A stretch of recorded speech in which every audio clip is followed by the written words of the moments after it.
Welcome to the Core Growth Show, the podcast where we aim to educate, share, and inspire you to grow, lead with purpose, and make a real impact. With your host, Gary Wallace. Hi, everybody, and welcome back to the Core Growth Show. Again, another brilliant podcast coming your way where Pete is sitting in the hot seat. I think you are the hot seat. The interviewer is a hot seat, is it? Like, or am I in the hot seat? I don't really know. But yes, Pete, we are back for another podcast. How are you? Wonderful, wonderful. Delighted to be here. So thank you for having me again. Listen, I'm loving this journey we're going on. So well done you. And it's lovely just to highlight all the sort of, I suppose, experience that you have and all the opportunities you get to meet so many schools out there and kids. So well done you. It's great. Yeah. And that pretty nice segue there, because that one we're going to really focus on today, is you mentioned there, schools, and we've been talking about child physical development and through movement, through physical literacy, through sport. And last one we touched a little bit about on coaches and parents, as well as a little bit in schools. But I feel with my knowledge and expertise, we really want to delve into schools. So where would you like to start or hear from then, Pete? A bit of background. How long have you been involved with schools, just out of interest?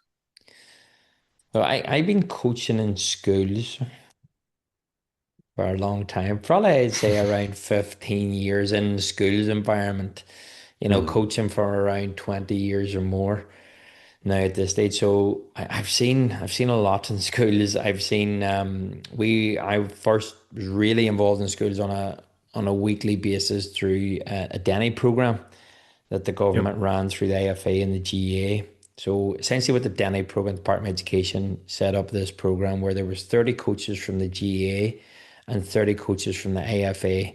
So they were, say, part employed. So IFA covered some costs so they could run some of the programs, and GA could run their own programs, and then department help paid for us to go into primary schools to deliver essentially fundamental movements. So it was really focused at the foundation, key stage 1 stage.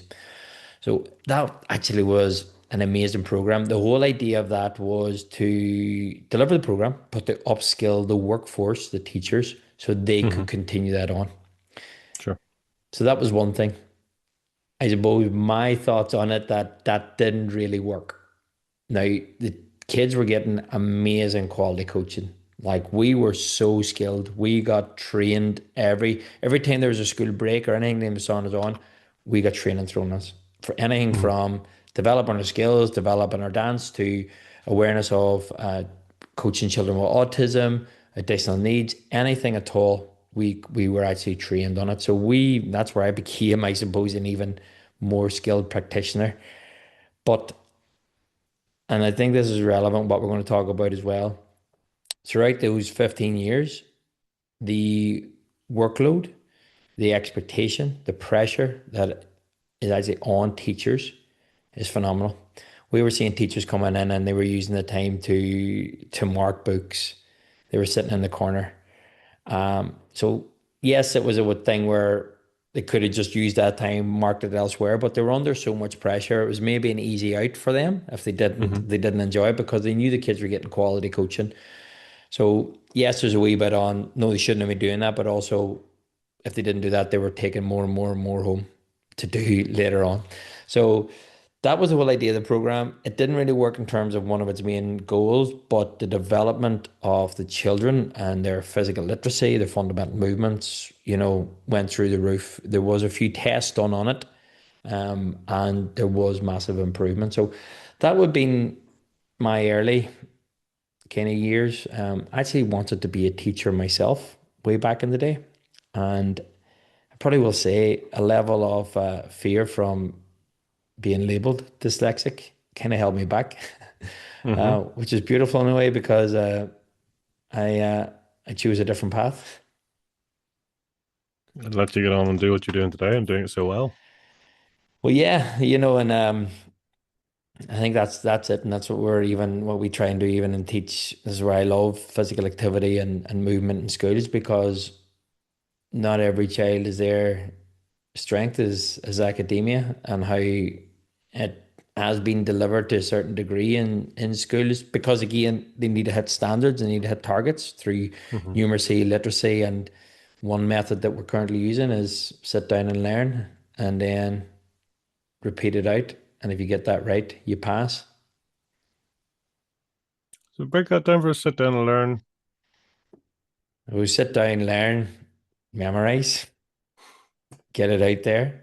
And if you Hmm. get it right, then you have passed.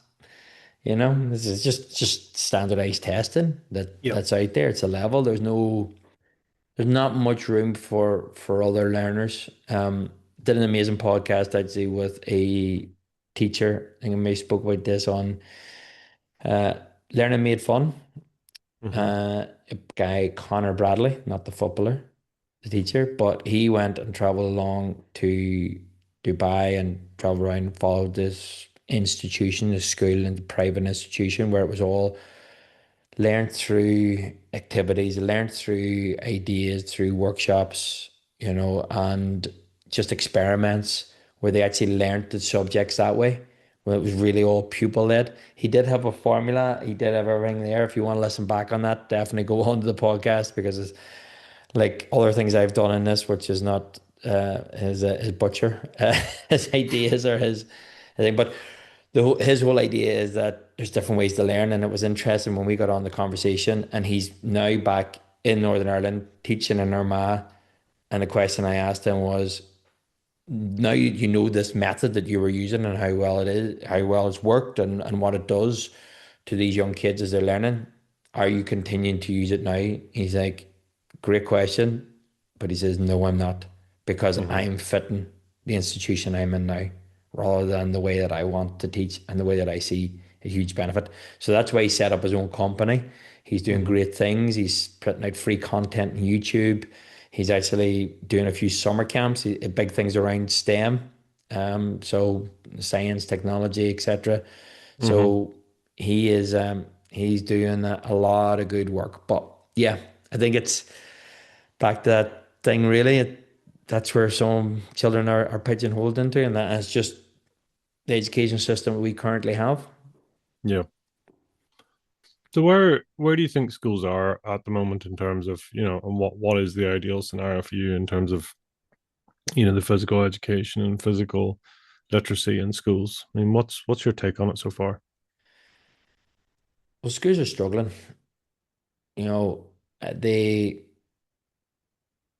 I suppose I don't see the importance, and I suppose I'm beating the drum for physical education and physical Hmm. literacy. You could have somebody else in this podcast, and they could be in the creative arts, and they're like, our music, and being like, oh, the benefits of this are amazing. There is so much, but with the research and everything that I'm learning about the movement, we're born to move first and Hmm. foremost. We learn through play from our initial phase, but what actually happens to the brain whenever we move, can have huge effects on social, emotional, academic. So there's maybe a lack of understanding from schools in terms of that. But more importantly, there's a lack of confidence and competency when it comes to PE, movement, physical literacy. I was very fortunate to take a few workshops now for a number of years for the PGC students in Korean. So these are our next batch of primary school teachers who are more Hmm. than likely going to teach around Northern Ireland or if they go across the water, wherever it may be. And when I broke down and asked them, how much do you learn about PE? And it was a 12-week course. Now, within that 12 weeks, you're maybe talking anywhere around 4 hours. Okay, so 48 hours, anywhere between 36 to 48 hours, say, max. These guys are learning PE. So they have to leave their PGCE, anything they've done in a bit of placement, and they go in then to a full school environment as our new coach is coming through, or new teacher, Hmm. sorry. And they have to know in those 48 hours a full progressive scheme of dance, athletics, games, and gymnastics. Link it all to curriculum, improve the physical literacy of children, Yeah. and that's all they're coming in equipped with, unless they have their own knowledge and experience and passion for what they're doing. So, and this leads to A, they don't maybe have the competency in terms of delivering this, maybe even knowing the skills themselves, but also then the confidence, which is a big thing. And when we don't have those two things, we revert back to what we know. And Mm-hmm. that probably more or less a lot of time is dodgeball. And that's why we see a lot of this being played, or they play a sport that they're interested in and they think, oh, that's PE, or they bring in people outside agencies now as well. Oh, we're covered now with that. No, you're covered in bringing in somebody in to deliver a sport, if that's what they're going to do, Mm-hmm. but that's not all part of the curriculum. And why we got the curriculum in place is a big one. Why do we want to teach them dance, gymnastics, athletics? It's to give them a variety of skills, but it's to learn everything within those units. What do you learn by rhythm, timing, dance? What do you learn but from the strength of gymnastics, from working in pairs or partnered or playing games to athletics? How does that work? So yeah, overall they're not supported. They don't really have the confidence or competency. In some schools, there's a lack of facilities. There's a lack of time at delivering this because the timetables are so squashed, and it becomes then prioritization. Well, if ETA come in, which are the inspectorates, and they're going to judge us on what we're doing, first and foremost, they're going to look at numeracy, literacy, ICT, world around us. The arts, PE, drama are all like a second tier. So why should we focus on that? Because and the pressure Yeah. at schools, I got a phone call the other day from a teacher who has our program in the school and just wanted the more or less reassurance. And I'd be a very level guy, quite horizontal in a way. And he's like, I don't know what's happened, but as soon as ETA came here, the whole place up the high dough. We know we're getting inspected. So yeah, that's kind of current where we're at. That not real relevance on it. Don't really have the confidence, competency. There's lack of facilities in some places and resources, and it's probably not put as a huge priority in Mm-hmm. some schools, most schools. Yeah. Yeah. And that I suppose let's look into the input why we are where we are. What is the ideal scenario then? What's the optimum as far as you can see? Well, I suppose two things. What I see would be if there was more. I wouldn't even use the word importance, but awareness. And the thing is, you're trying to put it in that it does fit in to current thing. Like teachers are time poor, they're under resourced. So it's like, how can we put in simple ideas and methods that will Mm-hmm. stick? So Yep. that'd be one. And even going back to the first question, where we're at now, in 2022, the ETA did a full review of PE in Northern Ireland.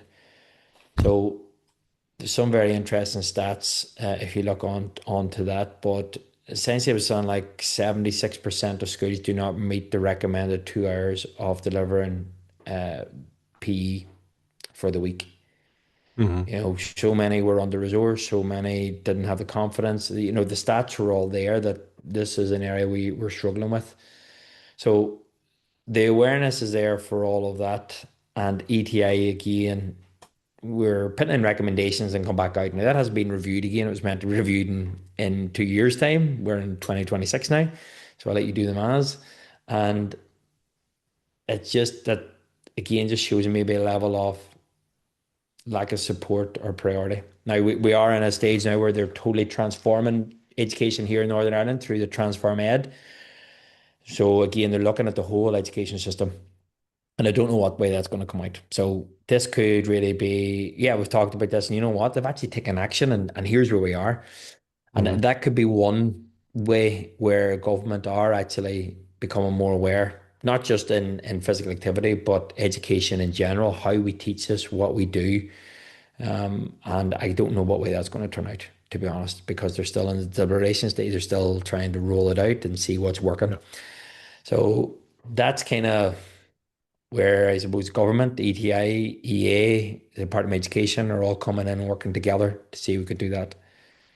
But for me and what we do at Core Kids, well, what my passion is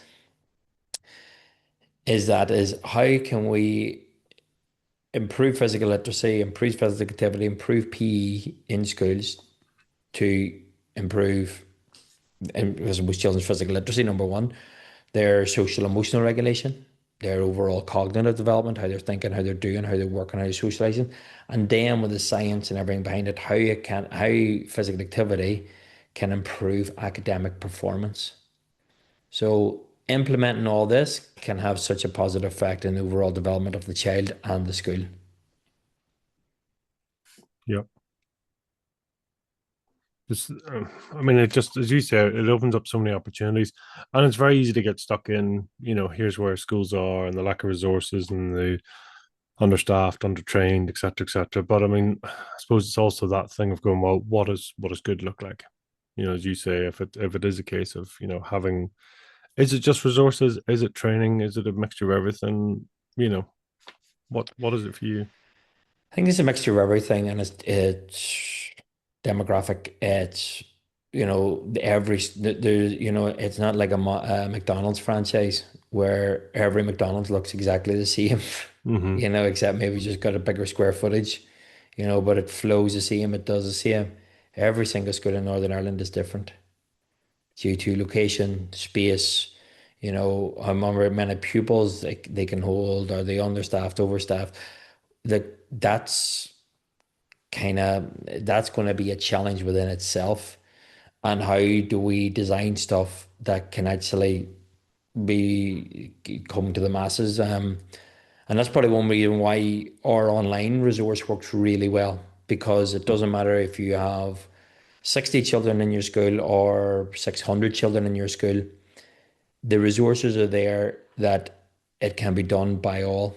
So, for example, we have lesson plans there right away from primary one to primary seven, but it's progressive. And this is one thing that schools are missing out on when it comes just to PE. They're like, okay, we know we have to develop their skills. We know we have to develop the fundamentals. But one year I'm taking primary one, the next year I'm taking primary four. I don't know what they've done the year before. How do I know where am I bringing in and taking off? So there's no structure there, whereas we've developed that to say, look, follow this pathway. It's Hmm. not to say it's going to be, oh my God, when you leave, they're all going to be, Olympic type mastery of skills, but you're setting them up for a better opportunity of improving their skill set, improving physical literacy, to maybe give them the confidence to go outside of school and do stuff. So having that as an area, then fantastic. And we support that even further by within the lessons, all the videos are all the links, sorry, all the games and the lessons are all videoed. So if you're a teacher and you highlight you don't have the confidence, you maybe don't have the knowledge or understanding or the competency in delivering this, well, we've helped you even more and supported you because again, you don't have time, Ella, to go and research all of this. Play the video, let the children watch the video as well as you yourself, and then you take it down in the hall and it becomes more pupil led. So they're developing that skill. So Yeah. that's where we feel that we know the pain points of schools. I know them because I've been there for 15 years. I've seen it, what they're actually schools are going through. I'm probably blessed more than others, even in the school setting, because I get to visit so many other schools. Whereas some teachers may spend their whole life in a school, Yeah. whereas I see the good, the bad, and the indifferent and all, and trying to say, right, what's the best solution that we can cover everybody here. So yeah, like that resource that we have, Mm. and again, I know I've got a bias as well on it, but it's something that's made through how can we help? What Hmm. can we do to serve and help here? And again, that's only one part of it. We do weekly live sessions. There's a active breaks. We're linking a lot to the curriculum. So they're like, well, we don't have time because we need to teach all this. Well, how about you combine both? How about you get them physically active and actually helping them learn at the same time? Yeah. So there's a lot that way in terms of what good looks like, and it's giving them the support through that. It's utilizing. It's not saying what we don't have. It's utilizing what you have. Hmm. You know, PE and physical activity can be done in the classroom. It can be done with very limited to no resources at all. We're very cautious even when we're doing our lives that we don't take a lot of stuff to the ground because we may have 30 kids in a classroom. And if you get everybody to go down and do a press up, you're going to have problems because you have chairs, you have tables, you've probably tables squashed against walls because they're trying to squeeze all the children in. So we're trying to be practical with that, but no, and say, well, you know what? Your resource could be the chair. You could do a full session with a chair. Yeah. Piece of recycled paper we've done programs with. Everybody's access to that. Well, that's I suppose that's what's coming across to me is whilst every school may be unique because of their, you know, anything from budgets to the demographic that they're in to the setup to the scale, the size, the age, whatever. But what is common is their physical bodies, right? Which we understand kids, you know, at that age and that age range, within reason, we're all going to be similar-ish. Um, you know, there's the, I suppose, the actual education piece, so the standard of education is the same. So there are commonalities, even though the school is unique in what it does. So you're almost, I don't know, correct me if I'm wrong here, but it's like you're almost sort of saying, well, here's a program that will suit the kids. And then our only sort of question is really how do we then apply it and make it most suitable for your particular setup? Is that a fair pickup? Yeah, it is fair, and I like the program itself that we have is ever evolving as is the school setting because now Mm-hmm. you're adding in that extra bit where some children are developing at a slower rate to others, and that's what you're going to get through youth development, Mm-hmm. through life in general, really. You know, and you've got what we've brought now into mainstream schools, which is your SPIMS units. So there's a lot of special schools now, but the special schools are actually nearly at full capacity, and they've went from moderate learners to severe learners. So essentially, the special schools now are really coming up and supporting those children, those young people who need a lot more support through physical, emotional, mental, through everything. Mm-hmm. Whereas you're finding now mainstreams are having their little units, and they call them SPIMS units, where they're more moderate learners. You know, they're Mm-hmm. going to have some additional needs as well, but they're trying to integrate them into a mainstream environment. So now this is an extra added pressure to some teachers. Is it when I say pressure, I suppose it's more demand because you know, I love working with children with additional needs, but you do need to give them a little bit more time, attention, more awareness, I think is the other thing as well. You know, you're not sitting around mollycoddling them, you know, you got a more understanding of, okay, well, you're unique in your way and you're amazing in your way. How can I be better in helping to teach you? And again, I believe one method to help improve their overall development is through movement. It's through physical activity, you know, and it's not about them going off and playing sport or doing whatever. And if they do, like fantastic, and there's amazing opportunities, and you see that. I know a lot of the gated clubs now are have what they call their all stars. I think it's a brilliant name too, by the way. Mm-hmm. But a lot of clubs now are trying, and it's literally set up for children with additional needs, maybe children who can't, focus maybe more on that group environment, that competitive environment. And it's just the joy watching some of those clubs. Like I was very lucky to my own club in Galway have it. My sister's actually spearheading it. She's a special needs teacher for 20 odd years. Mm-hmm. But I've been invited down to help with a number of other clubs around locally, just to take a session for them. And the joy that that's bringing, and siblings are involved, and everybody's involved, and so. But that's through movement. It's coming Yeah. together. It's having fun. It's all of that. So that's where I believe that um where schools are at, where they're not all, even when you talked about the physical, there is differences. There's a lot of differences, but in general, yes, and it's always just finding something that's universal for all, that you can take bits of it and adapt it that fits the needs of your school and your learners, really. Yeah. But as you say, I mean, fun can be had with, you know, a piece of recycled paper, or it could be, you know, a very expensive kit or whatever, right? So it's down to one, I suppose, the generation of the idea, to the motivation, you know, and three, the implementation, right? Oh yeah, I shared a little video actually on our socials. It was in America, some parent mic'd up their 4-year-old playing football, Right. and he was playing along, and he went and it looked like it. I was trying to think, but literally, he pushed, or someone was pushing him, and the two of them went to the floor, and the first reaction was hysterical laughter. Like, and he got up again and he was pushing somebody else after, and the two of them were rolling on the ground. But like literally, if you look at the scenario, he was through on goal, 1-on-1 with a goalkeeper. Someone came over and pushed him, and they laugh. It wasn't, oh, referee, send them off, do this, do that. It was like that Hmm. was their Hmm. level of fun. Yeah. And again, meet them where they're at.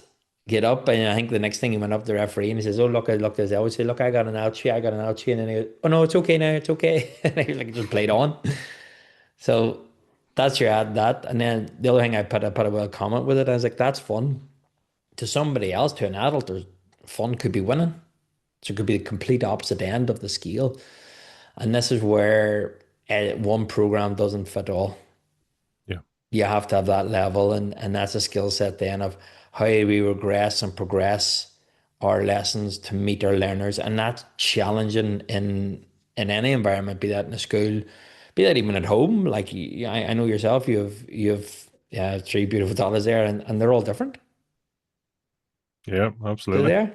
They're all completely different. Now you take a school, class of 30, not only even come from the same household, from different households, have different environments are brought on, maybe carrying trauma or being in trauma or different development delays or whatever it may be. And you're trying to adapt that. So it is a challenge, but the benefits can be huge. Hmm. Yeah. It's, as you say, I mean, it is back to that sort of core principle of, learning through play.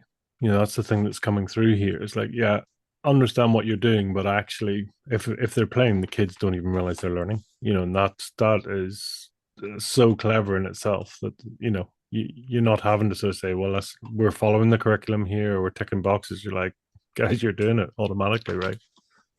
Well, that's it. And I suppose when you break it down in school, it goes, oh, Gary, that all sounds great, but you know, But but how why? you're, yeah. And this is where you back it up and go, okay, well, let's put the academic hat on. Number one, it's part of your 6 areas of learning. It's part of the curriculum. Hmm. So Hmm. if you're in a job, it's part of your role to cover this. It's linked to a lot of government policies. Yeah. You know, it's going to be heavily linked to the consensus statement for physical literacy. So there already you're looking at, okay, ATI may not have this, or we may not have this as our priority, but it's still a priority at whatever Yeah. level you look at. So there's your number one. That's your number one kind of buy-in. The offset of that is we know where children are in terms of our lower life, where we are a lot more Hmm. sedentary, we're sitting around a lot more, and children have to meet. It's recommended that they meet 60 minutes of physical activity every day. So that means that they have to be active going past a walk or a light jog. So they have to be doing some of that.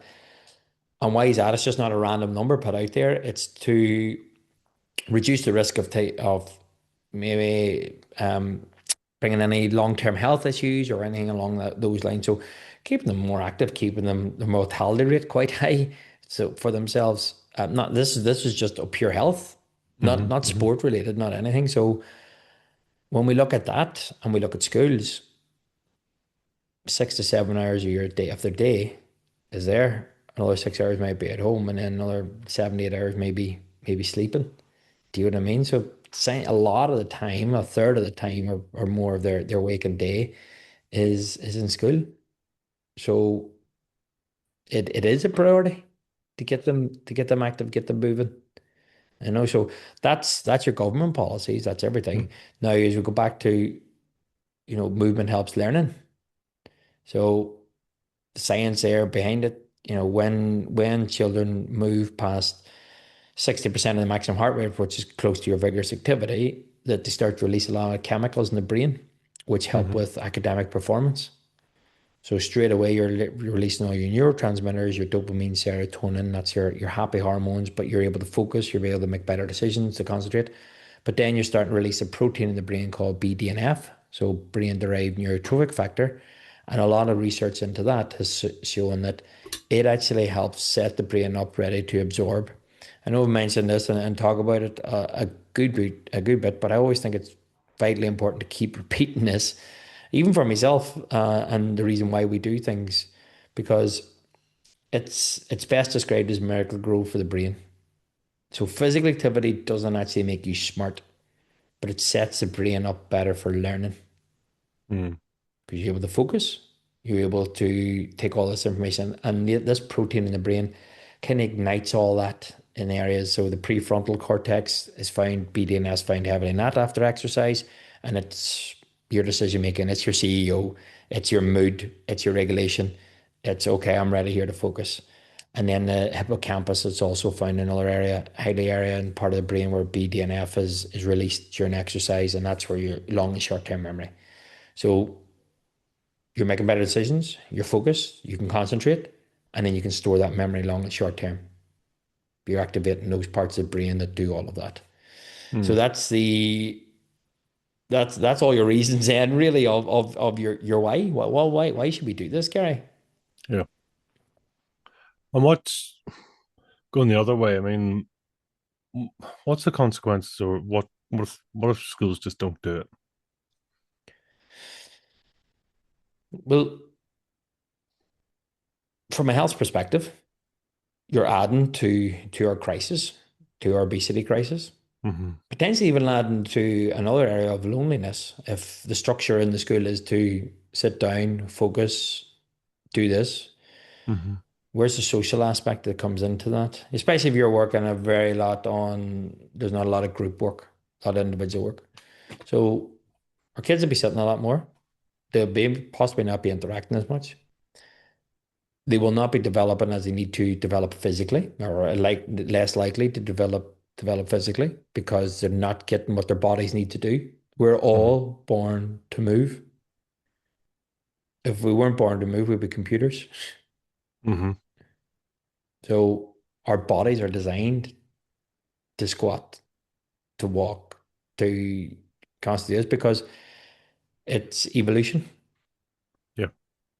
Chairs weren't invented to way behind. I think the toilet wasn't invented. The Victorian era, and yeah, it helps with hygiene and everything along with that. But you're sitting, whereas before you had a squat down if you needed to go to the toilet, and you'd probably have to dig a hole as well too in the ground. You wouldn't, of course, so you got more physical Hmm. activity.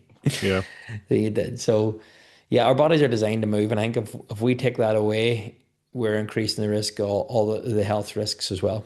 Then when we look at how we learn and why we learn, and we learn through movement, through play, through exploring, especially in those younger ages. Hmm. So again, you're reducing the risk of that. And as I said, then the social, emotional regulation, the resilience of this is what I love about sport and PE, where you get an instant you could feel, but you get an instant opportunity to try again. Hmm. Even if you're working individually, where sometimes I would always use the example of my nephew. He was doing his learning, his spelling, sorry, and they were doing it every Friday.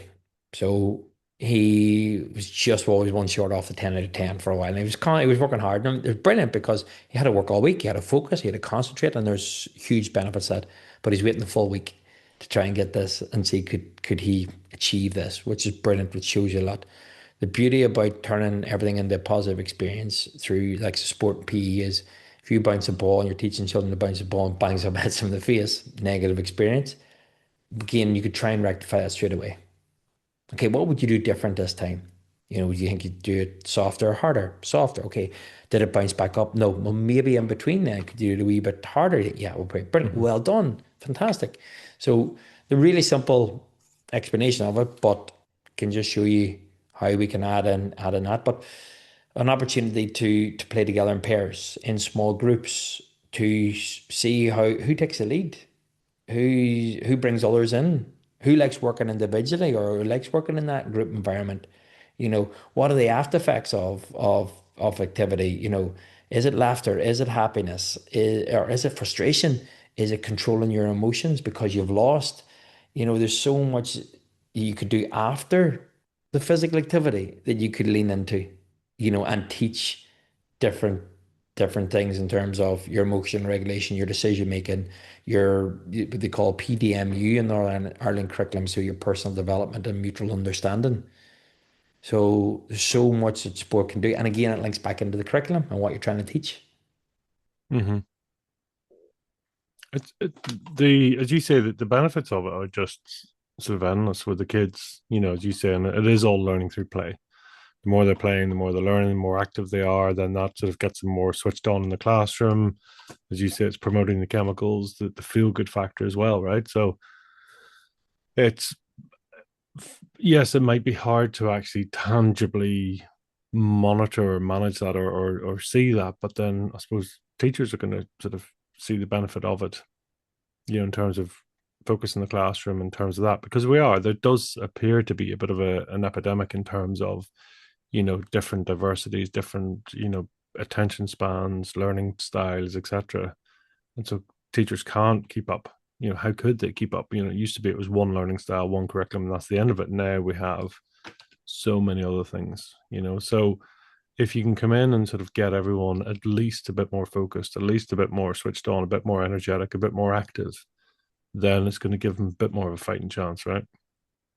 100%. And I always ask this question in other podcasts as well is, how are we in a society now where there's more and more of children with additional needs, or are we just more aware? Mm-hmm. Was that one teaching style back in the classroom that was meant to suit all fit all was either do it or you're out, because Yeah. we weren't aware of the other needs in the class. The problem was that we're right, you're wrong. Whereas now, thankfully, we're at a stage where, okay, how can I improve? What can I do different to help support you?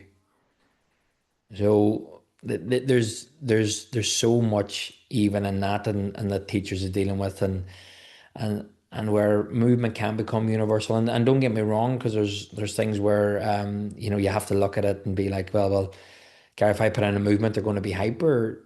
And then you're bringing in, well, how do we regulate that? What teaching methods then can we bring in where we're maybe teaching a bit of mindfulness, a bit of breathing, a bit of techniques to say, okay, guys, well, you see now that you were anxious or you're hyper and you're overexcited, and that's not the environment we need to be in the classroom. We need to actually bring that down. So here's a coping mechanism to do that. Now, you can also Mm-hmm. use this if you're feeling a bit anxious, if you're feeling whatever. But you've got the chemical reactions, you've got the improved BDNF, you've now settled them, and they've got to what we talked about before, the zones of regulation. So they're now went from the yellow, from the silly to the hyper to everything now down to the green. So they're ready to learn.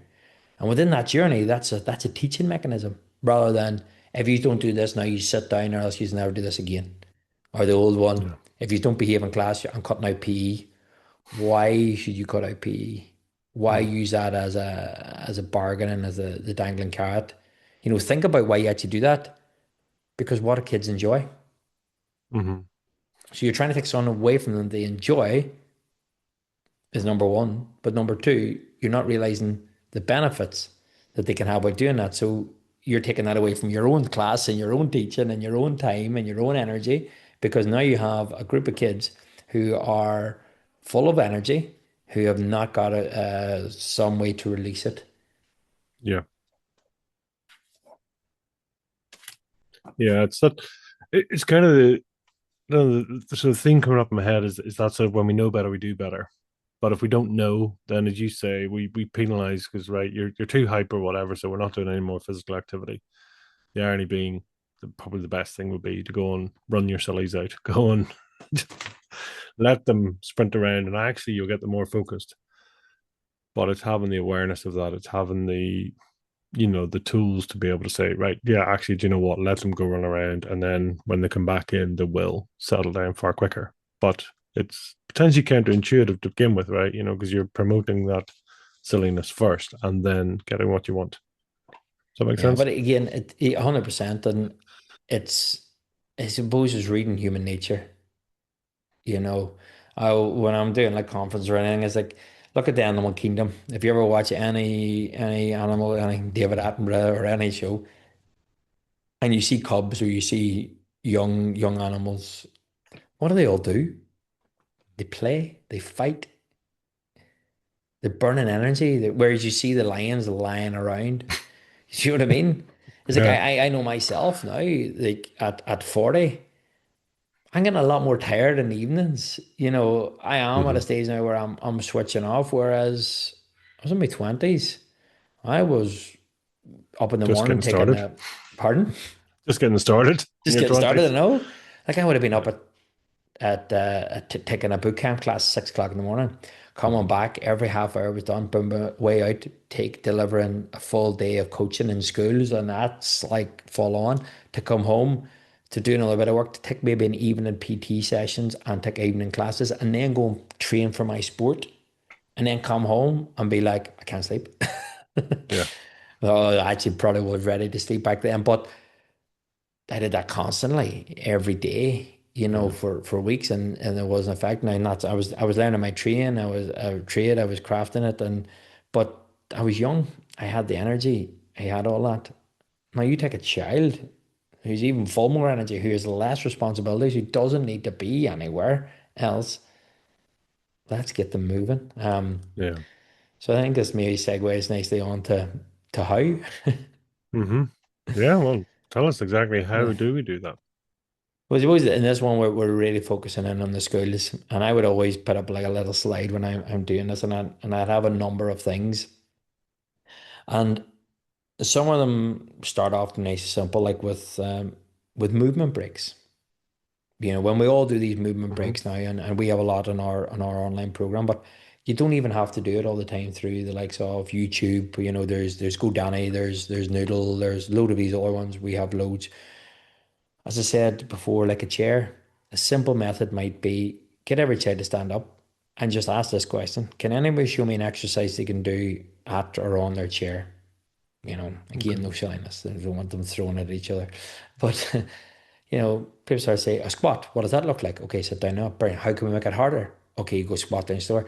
How could you make it harder? Maybe by doing it with one leg, or you could sit down with one leg. Okay, brilliant. So we've got a squat. What else could we do? Could we do an upper body exercise? How could you get your arms in? Oh, we could do a press up in here. Fantastic. How do we get the heart rate up? What could you do? Oh, we could do high knees or star jumps beside the chair. Fantastic. All right, there's three exercises. What I want you to do, I want you to do 10 of each and do it three times. You ready? Three, two, one, go. So that's a movement break within itself. But you're involving the kids. Everybody's got a Well, chair. what's the attention span of a kid? I mean, how often should there be movement breaks? But to be honest, it's the same as ourselves. Like, you know, kids even less, but we struggle with 20 minutes of Hmm. focused, like focused full on movement like that. If you think about it, like after that, it becomes staring at the walls. Like how kids are less. I don't actually know. I remember reading a book, but I don't actually know the correct thing. But it's that 20 minutes that seems to be that sweet Hmm. mark where we can just go off. Unless have you come across the research? I can't. I think it is around that 20 minutes mark. Or I Probably is, think yeah. I mean, literally, is those sort of they talk about sprint projects or sprint attention. You know, it's where it's, as you say, 15, 20 minutes. You know, I know with revising techniques, they talk about that as saying do not sit for 2 hours because back to the old adage, you know, if you've got 2 hours to chop down a tree, you spend the first hour, you know, yeah, or you know, sharpen chopping the the dirt. saw, you know, and it's the same here, but actually you're sharpening the body through, you know, as you say, activity, movement breaks, whatever, because it's just counterintuitive to just sit there for the sake of sitting there. Because well done, you clocked in 2 hours, but wasn't that effective? But here's the thing then. What's a recommended thing to do after? So instead of just doing the work for 20 minutes, what do you do? So, and if you look at it the flip side, if somebody's really active the whole time for that period, Mm. what do? They rest. You know, they take the time. But if you're here and you're working and focusing on something, you know, somebody, I must take a walk. Need to clear my head, take a walk. Well, what are you doing? You're moving. Break it down. Hmm. You know, the other point of it is, and which brings us into the area of sleep is, you know, why do people take naps whenever they've been really focused on that and helps restore the memory? So it's yeah, it's looking at that, but again, we're not robots. 20 minutes up, okay, boom. You know, what do you do? What is the body craving to do? Yeah. Why do children not like sitting still? Because they're designed to move.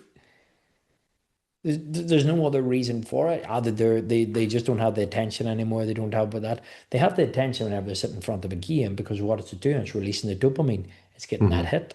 That's why, because it's attracted. Because psychology of it is that these people in Silicon Valley are actually going against our weakness. So they're prying our weakness so that we can stay in Yeah. screens longer.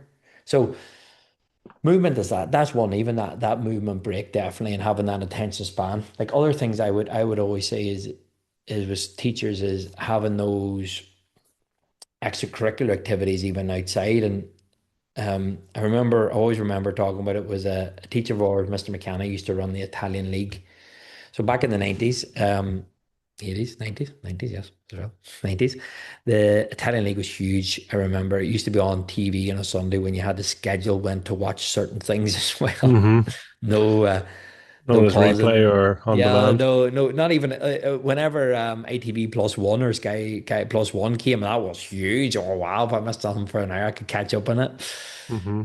But that was huge. And then we used to have in our primary school the Italian League, where it was the P6, P7s came together. It was all mixed teams. You were Fiorentina, Juventus, etc. Used to play on a Friday after school, but the table went up on the board. Who did what? Who was the top goal scorers? And then the top four used to go to Oma Leisure Centre to play off in the final. Wow. Like, and that was a core memory now, 30 years ago. Hmm. 30 years. Wow. That's 30 years ago. And I can still remember the day. I can remember. And what was it? It was the benches turned upside down or turned on their side. That was your net. Your teams. I remember us being Fiorentina and getting to the final. And then the knock-on effect that I used to get to my grannies in after that. And whenever you get to your grannies, you were spoiled rotten, of course, because you didn't go there every day after school. Hmm. So all of that happened. And even the simple things is I used to walk from the school up to my grannies as well, because we used to get the bus home. And normally, so all of this had a knock-on effect Of course. Yeah. Yeah. just by somebody being the catalyst and doing that. Now, it doesn't even have to be after school. I know schools have done it, and one of our recent conferences we ran, they're like, yeah, well, we run hockey, and our problem was that we have over 60 kids that come to it, but I can only then enter in two teams, so they had in-house games, but they also had a thing where if you stayed at the hockey training, the reward at the end was they took everybody to Belfast Giants, and it was free for schools to go and attend. So Hmm. they took the whole hockey team who came and trained with them. They may not have played in the inter sports and with different primary schools in the leagues, etc. But they Yeah. all felt part of it, and they all went to Belfast Giant. Like what an experience through movement, through sport. Other school then in the conference said that they would run a Champions League thing during break time, a Champions League football where they mixed teams as well. And it would maybe for Key Stage 2, but they'd always have the Champions League final on, but they involved the whole school. So they got people to design posters. You had to support a team, and they got Hmm. the P1s to walk out with the kids as the mascots. So they were holding their hands. So everybody then watched everybody in the school watched the Champions League final. Hmm. So it's that sense of bringing everybody together, belonging all through sport. And that made even inspire the P1s and 2s to go, I can't wait till it's our turn to play the Champions League. Yeah. Of course. So that was another thing I thought like schools can easily implement as well. And it takes a catalyst. It takes somebody to set up a running club. And the other point I always say to schools is, who else have you got at your disposal that could potentially do that? Who potentially might have free time or a day off on that certain day? And that's parents. Hmm. How many schools actually reach out to parents and say, look, is anybody interested in doing X, Y, and Z? Or we're looking for ideas for extracurricular activities to keep the kids more active. And like I use the example of my mum and a group down there in Oma run for Enda. So it's a charity. It was set up tragic circumstances. They lost their son. It was a hit and run. He was walking home one night from college. Somebody was on an influence of drugs, alcohol, wrong place, wrong time. He unfortunately was crushed against the side of a barrier and lost his life. But the family set up an amazing foundation. He was big into running, big into music as well, and they had now the Enda Foundation. And there has been thousands of people come through this. So they start off like it's a running group, Hmm. it counts to 5K, then even into your the some of them half marathons. And like Hmm. even though my mum wouldn't go into a school and develop it, but her love for running for that has all developed through it, and her friendships and her friends she has even from that. And I suppose brings us back even to physical literacy, where Yeah. she is now being physically active for the rest of her life, and she has a social group and a community that's going to be behind her for that, which is huge. But there could be a parent, even let's say, for example, in that group, who's like, running has changed my life. And if I can Yeah. come in and give an hour to children to inspire them that the benefits of physical activity, of movement, of a social group, then yeah. So there's another avenue for schools on how do we get our kids more active. Yeah. Other things then I would suggest is we would have a load, like obviously our online programs, but initiative that came through the schools was the Daily Mile. Hmm. One option I have for the Daily Mile is I think it's a brilliant initiative, but sometimes it can take up to 20, even to 40 minutes at times. If by the time a teacher says, we're going to do Daily Mile, to get everybody out, to get everybody around, everybody potentially has to finish the Daily Mile. Some will do it quicker than others. Some will actually go as slow as they can so they don't have to go back to the classroom. So you're dealt with this, and it's teachers are time per. So one of my suggestions was change the Daily Mile to the daily time.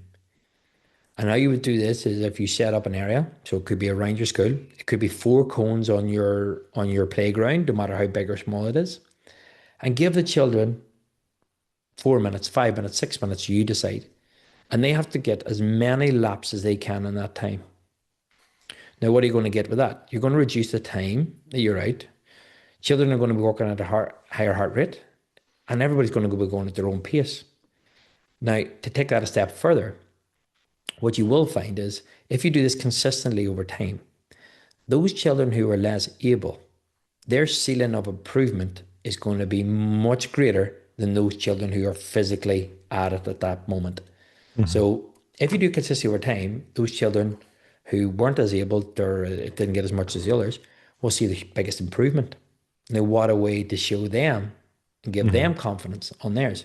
The children who are physically really able at that moment, for them to improve that 1%, you're teaching them already.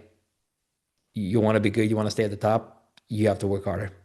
Well, but what about all these other ones? They improved by 2 or 3 laps. I improved by half a lap. Yeah, but you're still at the top.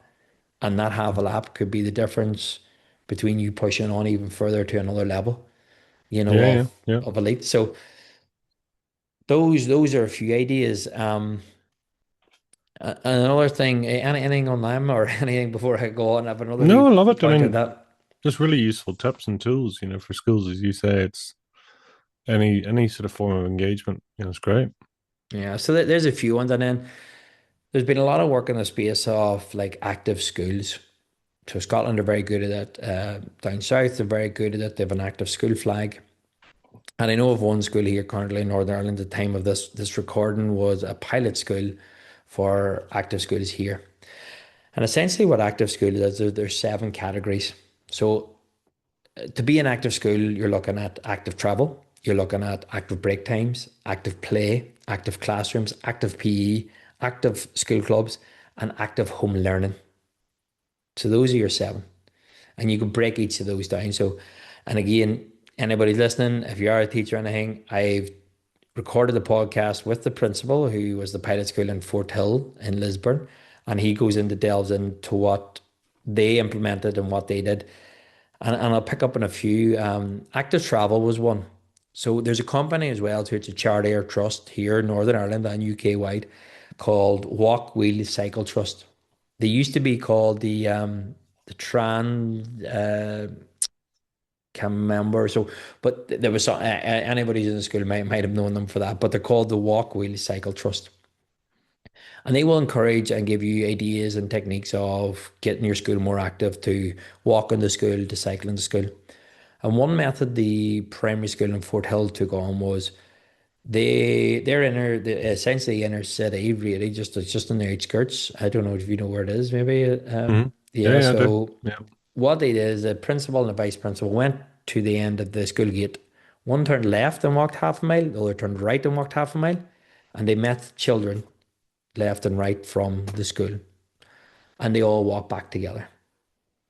So, what the benefits of that is obviously you get more kids active, more walking together, but the things that you don't know. I heard a great quote actually the other day. It was at a club thing. It was JP McManus. Somebody had said to him, "Is like you don't know whenever you take a great action on a great idea, the great things that actually will come from it that you don't even know about." The Hmm. principal says that I got to engage with children. I got to for the first time. He says I'm in a big school. I'll chat to the kids, but it might be, "Hello, how are you? Good day, well done, yes, good, very good," whatever it is. But now you're having a conversation with them up to the school. Reduced the amount of traffic coming into the school, so there's a safety aspect. Improved the kids being physically active because they walked there, they potentially could walk back. And then outside of the days that they did it, some of them started to group together and walk themselves up to school. So you're encouraging that independence. Hmm. Now they started to do active play and active mornings. So then with his kids that came in early, they then started to get the P7s to just do dances. So you get a big speaker at the top of their hill where their yard is, and they started to kids dance, and whoever wanted to join joined. But he says the whole group used to join, the whole classroom. Brilliant. You know, they were waiting to line up to go in. Other initiatives they did was instead of just doing your normal, let's call them after school clubs, your football, etc. They started to do breakdancing and creative stuff, and they started to run scooters. No, we scooters, but that also encouraged children to scoot into school and then Hmm. scoot home Hmm. after the program. They brought on our program for PE because they were like, we really didn't have a progressive program. We've taken PE now to another level as well. The program that I use as well to encourages active classrooms and for core kids. So they had all that. Started getting children to come home with active homework. Um, so they were going home and their homework was to be active. So they were covering all these, which is great, fantastic, even on the surface. But when I started talking to him, he's like, "Now we didn't run any other initiatives, they're only doing it for a year." He says, "But their attendance rate in the whole school had improved massively. Well, They also then had seen an increase in their academic performance through their tests they did in classrooms." So he did say, "Look," and I was like, "Look, can you?" He says, "Look, we would need more research to say." He says, yeah. "But it's very likely that that came from being a more active school." He Yeah. says, "A teacher's happier, a kid's happier, he said, but and a parent's happier." He said, "And I've seen huge results in that." I was like, mic drop, mic drop. Hmm. Like, and it takes me to things like look at Finland, look at their structure. And it's like this is all brilliant. They don't start school until 7. They have less time in school. Their teachers have to have a minimum of masters to teach. They're in the same pay scale or locked upon as doctors and etc. in their society. But it's interesting facts is about their level of children with additional needs and children being more active. Like it's so low, like compared to Hmm. other areas, and there were some of the happiest people in the world. Yeah, it's as you say, it's that opportunity to just take a fresh look at it. You know, fair play to Fort Hill for doing that, for bringing it into place, and you know, it does take the strength or it takes the courage of some leaders to actually sort of implement that and realize that there is a connection. You Yeah, know, and and I know. credit to Simon Patterson, the principal. Hmm. He started it off, and he says like I was a PE coordinator in a primary school where it ended up churning out some amazing athletes, like Ian Henderson, a pilot like Ireland hockey player, all these things, and he's like, why, do we play a part in that? Because it was the first time they brought a PE specialist, and he was the PE specialist in the school. Hmm. So all of this happens by chance, by luck, by catalysts, by everything. But if you set yourself up, you're going to produce your own luck. Yeah, yeah. Well, I mean, I think that's sort of your point. It's like it's not luck. It's when you set out with this agenda, whether you set out with the intention, you might not know the outcome, but the results will come in some shape or form, whether it be attendance, whether it be focus, whether it be future athletes, whether it be just overall happiness, you Yeah. know. Um, and these are things that, yeah, they're maybe not sort of necessarily tangible in terms of the curriculum or something you can point at, but generally the overall feel of the school, etc. So, and fair play to you for having your role in that too, which is amazing. Yeah, it was good because again he had the discussion. It was Stranmillis or Queens, the colleges who are helping to run this pilot, and he that was the one thing they were really struggling with the PE curriculum in terms of the workload. Hmm. It's easy. The active travel was easy because they had the walk wheel cycle trust to come in with the support, and they give them suggestions and they give them all their ideas. They actually set up a little monitor to see of the level of pollution coming out of the school as well too. It reduced. It's very interesting, like the whole thing. But they thought the P, the pro is, and their advice was, look, you have a P coordinator, get them to write up the curriculum. And they're like, when is my P coordinator going to get the time to write up a brand new curriculum from scratch across the whole school? And something maybe they're not overall skilled in all these areas. Hmm. So yeah, that was brilliant actually. That first of all they'd reached out to us. He said he reached out to two or three other companies and had a good connection actually with him. He's like, and later only found out that he was actually from Woma as well. We're like, he I called the school a few times and they were like him with the program and he's like, where are you actually originally from? I was like, oh, Woma. He's like, no way. And then when I did the charity cycle, I I stopped off in their school in one of the ones through, and my dad was following me. I saw daddies were going with too, so my dad ended up knowing his parents. They were across the road from where they worked, and it was all like, "Oh God, these are them Pattersons," and Yeah. small world. But yeah, no, Well, it was credit to him. The staff in there are amazing too, and there's so many good people in our education system. There's so like they're inspiring what they do, and you mhm. don't even hear the half of it. And this is why I even said the same as Simon. He spoke at the conference just a bit about that, and I was like, "Whoa!" And I was like, "Simon, I need to get you on the podcast because the year you could." And the beauty, of, what it was, he's like, "Brilliant! If I can help somebody." That Wow. was the response. You're like, Yeah. "Yeah, this is why." I think he's a very, very young principal as well, but there's a reason why he's there, like too. So no, yeah, that's kind of your. PE, physical activity and skill. And one thing I kind of want to suggest as well too is to say to when we look at the academic side or the curriculum side of it, there is a difference between PE and physical activity. So to sum it up, essentially, PE is you're learning, you're teaching the skills or giving the children Hmm. the opportunity to learn the skills. So you have a curriculum to follow, and we look at fundamentals. So improving their ability to throw, catch, kick. They're improving their rhythm, their timing, their execution through a bit of structure, but like free play, Hmm. basic shifts, gymnastics, etc. But physical activity is just, it's a more of an open field. We can make PE fun and exciting, make physical activity fun and exciting, but you have more opportunity to really explore there. And it doesn't have to be big, small, and different. It does the PE, but keep, saying, oh, we're a really active school and we do this. You're like, yeah, but what are you actually teaching the skills so to become the whole part we Yeah. talk about physical literacy?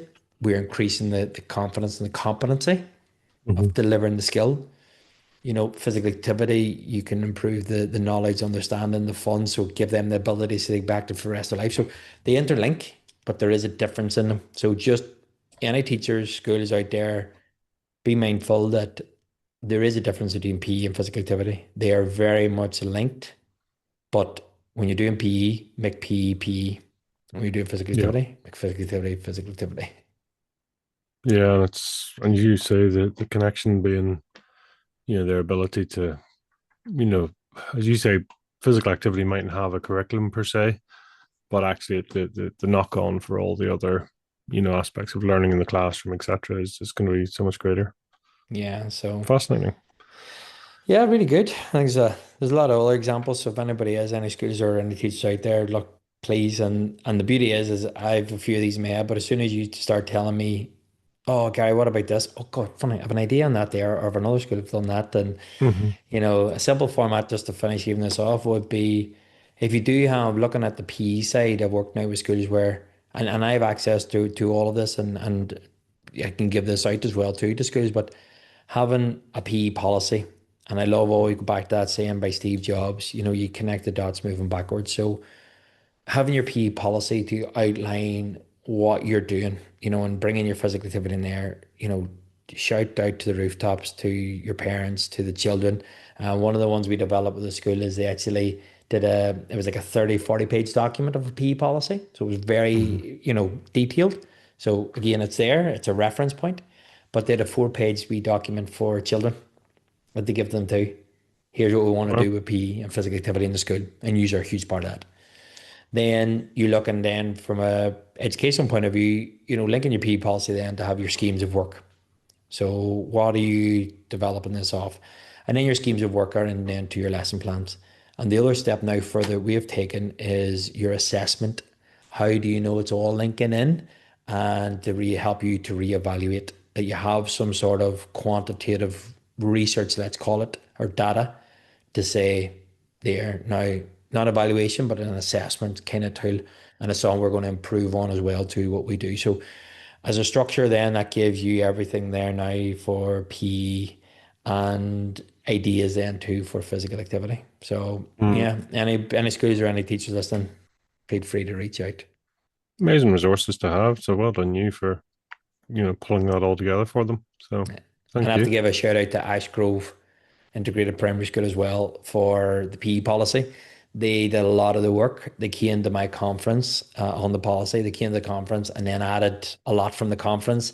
And then we worked together just to tidy it up and a few areas that they left in or to add in, etc. But like, well, 80% of it was done by them. I just had the wee tweaks. So big shout out to them. But again, I reached out and said, look, do you mind if I share this with any other schools? And they're like, by all means, in the bottom line was just give us a bit of credit. I was like, wow, 100% I'll be sharing it from the rooftop. So I've shared it with a few schools who've asked because again, it's one of those ones where you can just put that resource out, but you just get lost there and you want people who, you know, here it is. So reach Yeah, out. like being a Um, service. Love it. yeah. So yeah. Love it.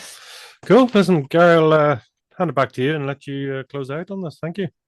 Yeah, brilliant. So yeah, thanks, Pete. Thanks for holding the space again too, as I said, to explore that area. But really, hopefully, just somebody takes on from it. If you want to learn more about it, then by all means, if you're not just school or teacher, but if you're a parent, part of PTA, anything connected that you think, God, you'd be really good to come in to talk to our school or reach out to this one person in our school that I know will be really useful for this. And just reach out, guys. I'm here to help and support. So thank you again for holding the space. And that is us. You anything to finish off with, Pete? You're all good.